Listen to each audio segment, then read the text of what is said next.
Everyone at work made fun of this guy. They called him weird. They avoided him. Some even mocked him out loud. Befriending him ended up changing my life in ways I never expected. When he got hired, his cubicle ended up near mine. From the start, I noticed something different about him. Not in a bad way. He was genuinely happy, kind, calm, present. But the office didn't see it that way. People whispered, made jokes, even management made comments, sometimes when he was close enough to hear. They thought he was strange because he took his health seriously. He did yoga in the parking lot, used his breaks to stretch or rest. If he was tired, he'd nap in his car instead of scrolling on his phone. Different, sure, but I never thought he deserved the way people treated him. I spent a lot of time training him when he started, and we ended up on the same team. That's when I realized how thoughtful he was. He listened, asked good questions, never complained. And even when people were rude, he never returned the energy.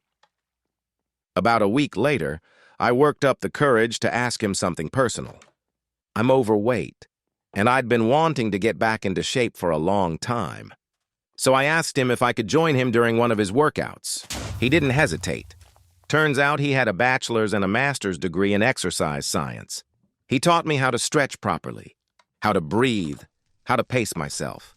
That day, I ran my first mile in under 10 minutes. Then we kept going.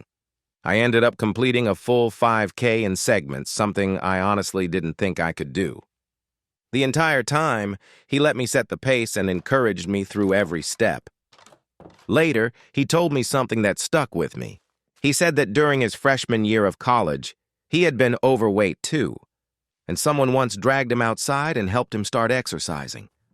When I got home that night, I felt incredible, physically tired, but proud. Then I checked my messages. He had sent me a custom workout plan for the next 2 weeks. Not something generic, detailed notes, adjustments based on my pace, recovery days built in.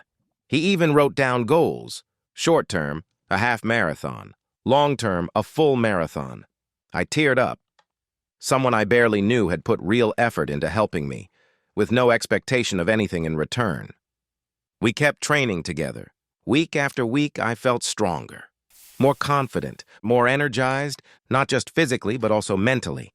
I started standing up for him at work when people made comments. I wasn't aggressive about it, just firm. I made it clear that I didn't tolerate people tearing others down. Months went by.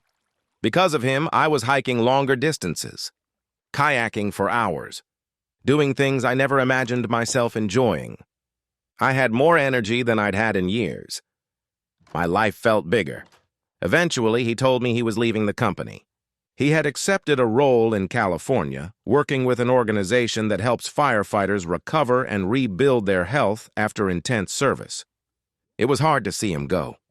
We didn't get some movie-style goodbye, just a quiet acknowledgement of what we'd meant to each other. It's been a while now. I'm still in better shape than I've been in years. Still active, still pushing myself. I think about him often. About how someone who was overlooked by everyone else ended up changing my life. And how the friendships that matter most aren't always the ones that last forever. They're the ones that change who you are. So if there's someone around you that everyone else ignores, maybe take a chance. You never know who might end up helping you become a better version of yourself.